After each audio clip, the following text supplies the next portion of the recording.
Hello guys, इसके पहले हम लोगों ने पढ़ा था भारत में यूरोपीय कंपनियों का आगमन। तो आज उसी टॉपिक से रिलेटेड कुछ क्वेश्चन आंसर देख लेते हैं। तो चलिए स्टार्ट करते हैं। पहला प्रश्न क्या है? भारत में आने वाले अंतिम यूरोपीय थे फ्रांसीसी, पुर्तगाल, डच या फिर अंग्रेज। क्या पूछ रहा है कि भारत में सबसे पहले इनमें से कौन सी यूरोपीय जो हैं वो आए थे। तो वो कौन थे? तो वो आपके हो जाएंगे फ्रांसीसी। आपको हमने याद कराया था PDEF, मतलब सबसे पहले पुर्तगाली आएंगे, फिर डच आएंगे, फिर इंग्लिशमैन आएंगे और फिर फ्रेंच लोग आएंगे। और इन दोनों के बीच में आपके आते हैं डेनिस, लेकिन वो एग्ज़ाम में पूछा नहीं जाता है, इसलिए आप ये बस याद रखिए PDEF। तो सबसे लास्ट में कौन आएंगे? फ्रांसीसी। ठीक है। नेक्स्ट क्वेश्चन क्या है? वास्को डी गामा भारत में किस बंदरगाह पर पहुंचा? मुंबई, मद्रास, कालीकट या सोपारा। तो वास्को डी गामा जब आता है, वो निकलता है पुर्तगाल से, तो वो कहाँ पर पहुँचता है? कालीकट, जो कि जैसे ये इंडिया है तो यहाँ पर केरल है, केरल के पास में क्या है? कालीकट। तो कालीकट बंदरगाह पर ही सबसे पहले पुर्तगाली के वास्को डी गामा जो है वो आते हैं। थर्ड क्वेश्चन क्या है? पुर्तगाली नाविक वास्को डी गामा भारत के कालीकट बंदरगाह पहुंचा। तो ये पूछ रहा है कि जब वो कालीकट पहुंचता है तो वह कब पहुंचता है, उसकी डेट। 20 मई 1498, 21 मई 1498, 22 मई 1997, 20 मई 1497। क्या है? 20 मई 1498, 21 मई 1498, 22 मई 1997 या 20 मई 1497। तो जो इसका सही आंसर है वो आपका कौन सा हो जाएगा? तो इसका सही आंसर हो जाएगा 20 मई 1498। पुर्तगाली बस्तियों का पहला गवर्नर था। तो पुर्तगालियों का जो पहला गवर्नर था उससे किसे मानते हैं?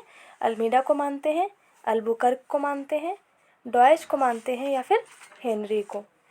तो पुर्तगाली सबसे पहले तो 1498 में आए थे, लेकिन उसके बाद 1505 में कौन आता है? Francisco de Almeida. कौन आता है? Francisco de Almeida. और इसी ने क्या किया? सबसे पहले पुर्तगालियों का नियंत्रण स्थापित किया भारत में, और इसी को पहला गवर्नर या पहला वायसराय माना जाता है। तो पहला वायसराय या पहला गवर्नर पुर्तगालियों का कौन हो जाएगा? तो वो आपके हो जाएंगे फ्रांसिस्को डी अल्मीडा। और ये कब आया था? तो ये आए थे 1505 में। ठीक है। अब है क्वेश्चन नंबर 5। ब्लू वाटर नीति किसने अपनाई थी? जमोरिन ने, अल्मीडा ने, डायज ने या हेनरी ने। तो ब्लू वाटर पॉलिसी जो थी वो हमारे सबसे पहले वायसराय, मतलब कि जो पुर्तगालियों के सबसे पहले वायसराय थे, तो वो कौन थे? Francisco de Almeida. और उन्होंने ही क्या चलाई थी? ब्लू वाटर नीति या फिर ब्लू वाटर पॉलिसी। ठीक है। और ब्लू वाटर पॉलिसी क्या है? तो ब्लू वाटर पॉलिसी में मेन ये था कि ये समुद्र के मार्ग से व्यापार करते थे, तो समुद्री व्यापार पे इन्होंने अपनी सत्ता स्थापित की थी, और उनकी नीतियों को मजबूत बनाने के लिए इन्होंने कुछ पॉलिसी अपनाई थी। उसी को हम कहते हैं ब्लू वाटर नीति। ठीक है। अब ये जमोरिन कौन था? तो जमोरिन मैंने आपको बताया था कि जो वास्को डी गामा जब भारत आता है पहली बार 20 मई 1498 को पहुंचता है कालीकट में, तो वहाँ पे किसका शासन होता है? तो वहाँ पे जमोरिन का शासन होता है, और वही उसकी व्यापार करने में भारत में मदद करता है। ठीक है। अब हम देख लेते हैं अपना छठा प्रश्न। तो यह क्या है? भारत में पुर्तगाली शक्ति का वास्तविक संस्थापक। अभी तक क्या पूछा था कि गवर्नर कौन था, इसमें बड़ा कन्फ्यूज़न हो जाता है।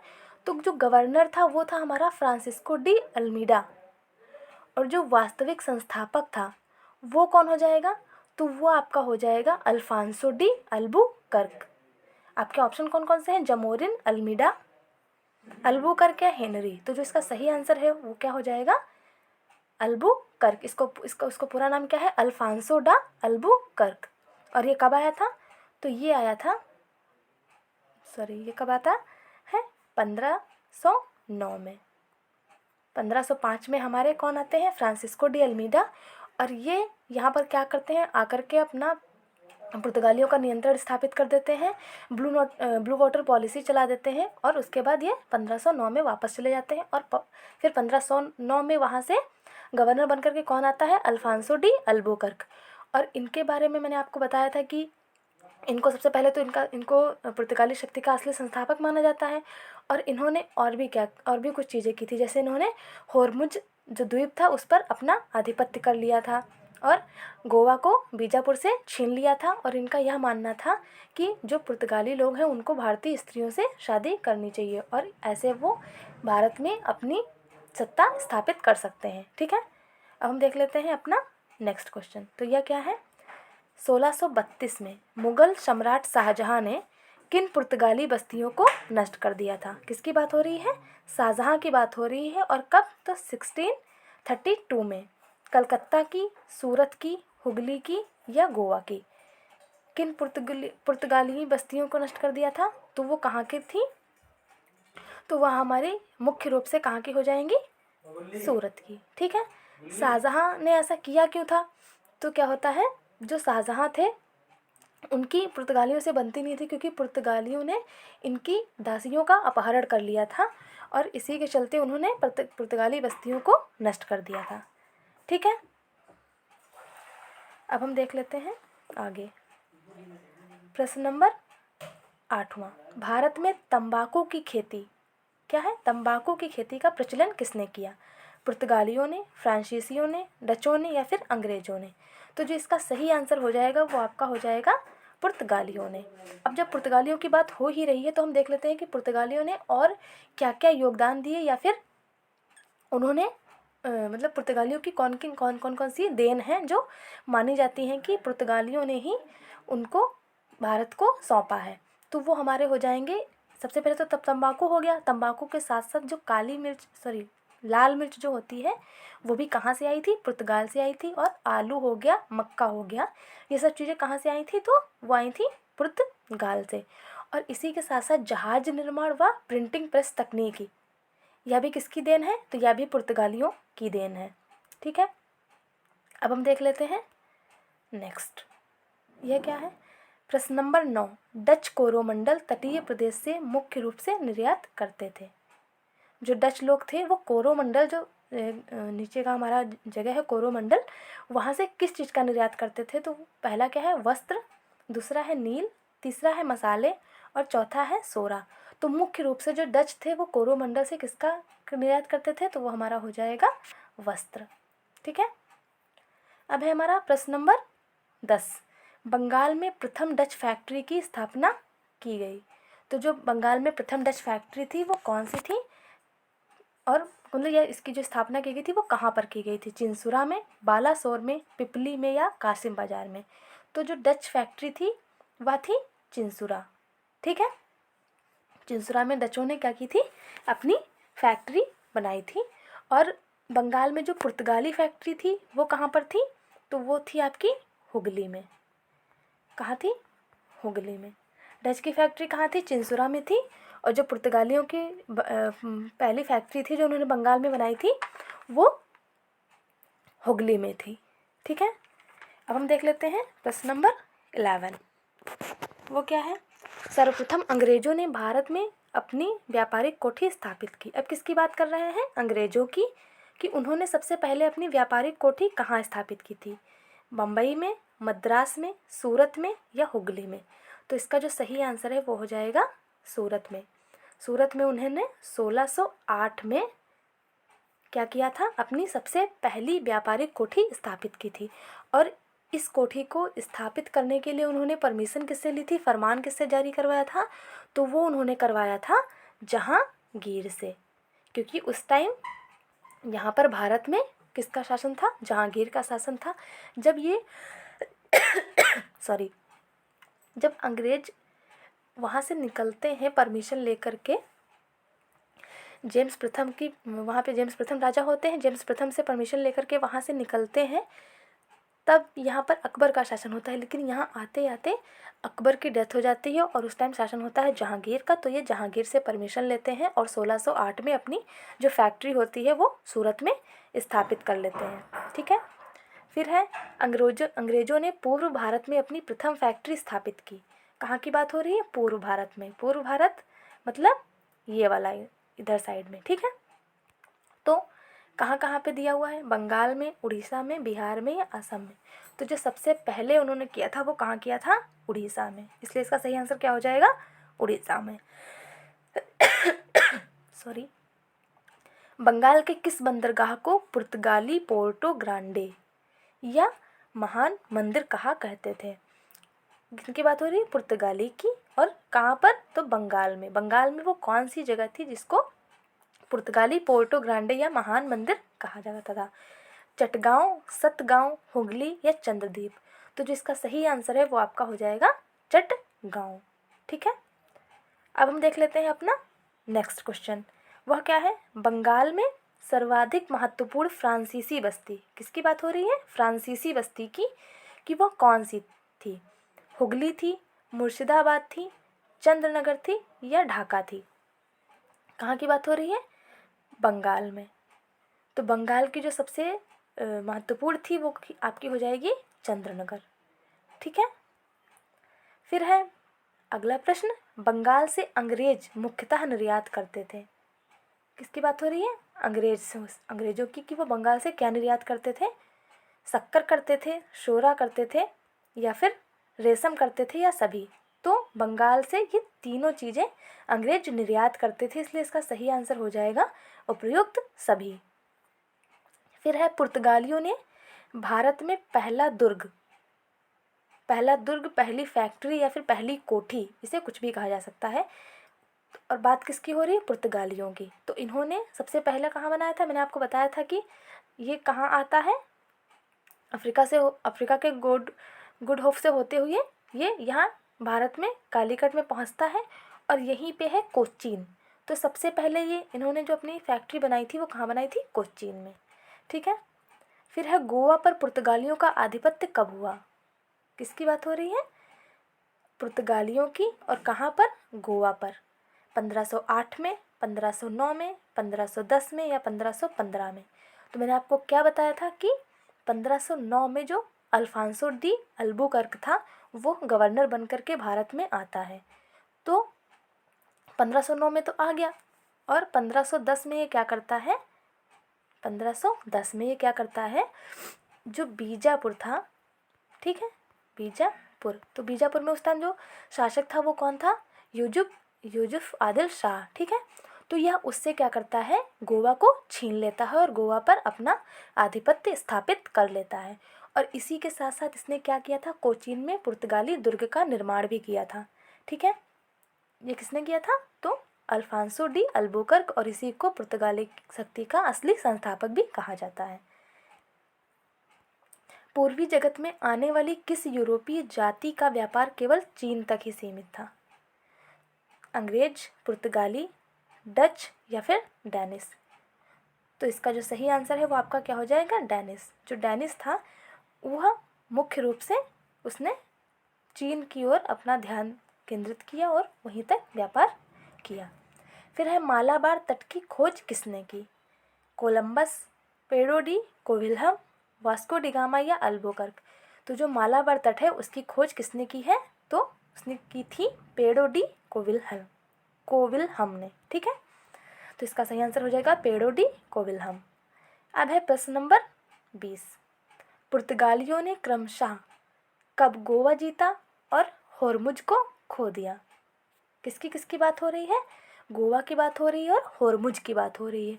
तो मैंने अभी आपको ऊपर बताया था कि 1509 में जब अल्फांसो डी अल्बुकर्क आता है तो वो होर्मुज द्वीप पर भी अपना आधिपत्य स्थापित करता है और बीजापुर से गोवा को छीन लेता है। तो गोवा को कब इसने जीता? 1510 में, ठीक है। और अगर जो स्थापित ये बात हो रही होती कि हरमुज पर भी अपना आधिपत्य कब किया, तब तो इसका आंसर ये हो जाता कि 1510 में। लेकिन ये क्या पूछ रहा है कि होर्मुज को खोया कब? तो इसका जो सही आंसर है वो हो जाएगा 1510 और 1622। 1622 में ये क्या करता है? होर्मुज पर से अपना आधिपत्य को खो देता है, ठीक है। फिर है वह पुर्तगाली कौन था जिसने गोवा पर अधिकार किया? अब फिर से वही क्वेश्चन उसी से रिलेटेड है, तो ये आप सभी को इसका आंसर पता होगा कि वो जो है वो कौन है, अल्फांसो डी अल्बुकर्क, जिसने कि गोवा पर अधिकार किया था। और अगर जो यहीं पे आपसे ये पूछा जाएगा कि जो राजधानी थी, तो राजधानी नहीं, क्या हुआ था कि गोवा को किसने अपनी, सबसे पहले जब ये लोग यहाँ आते हैं व्यापार करने, तो ये क्या करते हैं, कोचीन में अपनी फैक्ट्री बनाते हैं। लेकिन फिर कोचीन से बाद में कहाँ ट्रांसफ़र होता है इनका, गोवा में, और गोवा को कैपिटल बना दिया जाता है। जो व्यापारिक कोठी होती है वो गोवा में होती है। तो वो किसने किया था, तो वो किया था नीनो डी कुन्हा ने। ठीक है, वो कौन था, तो वह इसके बाद जो अल्बुकर्क थे उसके बाद जो गवर्नर आते हैं वो कौन थे, नीना डी कुन्हा। अब है, भारत में ईस्ट इंडिया कंपनी का पहला गवर्नर जनरल कौन था। किसकी बात हो रही है, गवर्नर जनरल की बात हो रही है। तो क्या होता है, जो 1773 का रेगुलेटिंग एक्ट आता है, कब आता है, 1773 में। तो इस रेगुलेटिंग एक्ट में ही कहा गया था कि जो गवर्नर हैं अब उनको गवर्नर जनरल बना दिया जाएगा और वो सारा कार्यभार देखेंगे। तो 1773 में जो सबसे पहला गवर्नर जनरल होता है वो कौन होता है, वॉरेन हेस्टिंगस। तो इसका जो सही आंसर है वो आपका क्या हो जाएगा, वॉरेन हेस्टिंगस। ठीक है, पहले ये गवर्नर होते हैं और फिर बाद में इनको गवर्नर जनरल बना दिया जाता है जब 1773 का क्या होता है, रेगुलेटिंग एक्ट आता है। निम्नलिखित में से किस यूरोपीय ने भारत में सबसे पहले व्यापार फैलाया और प्रभावित किया।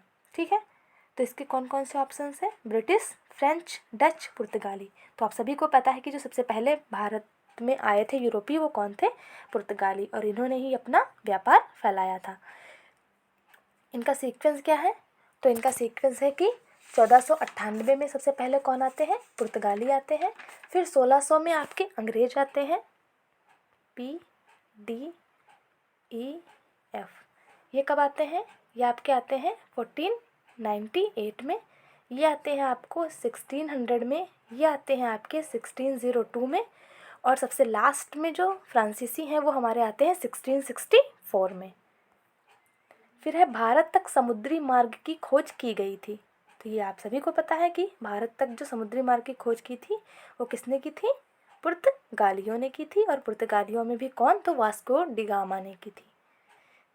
फिर है हमारा 25वां क्वेश्चन नंबर, ये क्या है, ब्रिटिशों ने भारत में सूरत में अपनी पहली फैक्ट्री स्थापित करने की अनुमति निम्नलिखित में से किससे प्राप्त की थी। तो अभी मैंने आपको बताया था किससे की थी, अकबर से, जहांगीर से, शाहजहां से या औरंगजेब से। तो सबसे पहले जहांगीर के शासनकाल में 1608 में कौन आता है, कैप्टन हॉकिंस।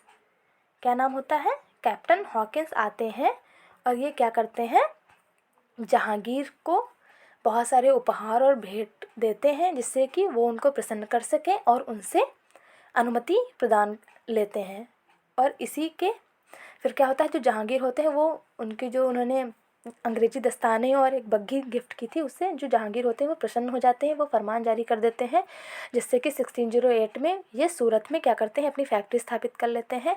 और तभी क्या होता है, एक क्वेश्चन आपके एग्ज़ाम में और आता है कि जो कैप्टन हॉकिंस होते हैं उनको इंग्लिश खान की उपाधि किसने दी थी। तो उनको इंग्लिश खान की जो उपाधि दी थी वो जहांगीर ने ही दी थी जब ये जहांगीर के दरबार में जाते हैं परमिशन लेने। भारत के समुद्री मार्ग की खोज किसने की थी, कोलंबस ने, मैंगलस ने, वास्को डी गामा ने, टॉमस मूर ने। तो ये रिपीटेड क्वेश्चन है, इसका आंसर हो जाएगा वास्को डी गामा। फिर है आपका तृतीय कर्नाटक युद्ध, एंग्लो फ्रेंच संघर्ष की समाप्ति किस संधि से हुई है। तो तृतीय कर्नाटक युद्ध क्या होता है, जो अंग्रेज होते हैं और जो फ्रेंच होते हैं उनके बीच में कितने युद्ध होते हैं, 3 होते हैं, और तीनों कहाँ होते हैं, कर्नाटक में, इसीलिए इसको कर्नाटक युद्ध कहा गया है। तो इसकी जो शुरुआत होती है वो हमारी होती है 1746 से, और ये समाप्त कब होते हैं, तो ये समाप्त होते हैं 1763 तक। मतलब 1746 से लेकर के 1763 तक एंग्लो और फ्रेंच के बीच में 3 युद्ध होते हैं, कर्नाटक का प्रथम युद्ध, कर्नाटक का द्वितीय युद्ध और कर्नाटक का तृतीय युद्ध।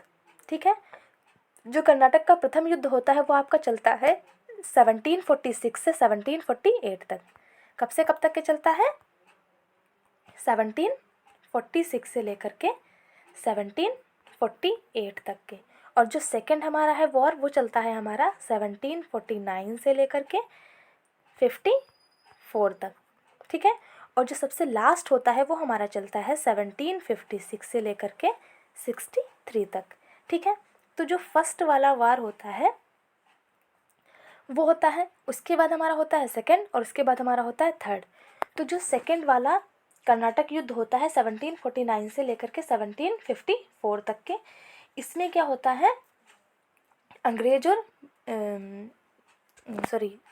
जो अंग्रेज और फ्रेंच हैं उनके बीच में एला सापेल की संधि होती है, ठीक है।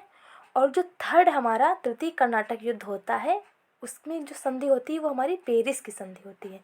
और क्वेश्चन आपका यही पूछा है कि जो तृतीय कर्नाटक युद्ध होता है उसकी जो समाप्ति होती है वो किस संधि से होती है, तो वो पेरिस की संधि होती है, ठीक है।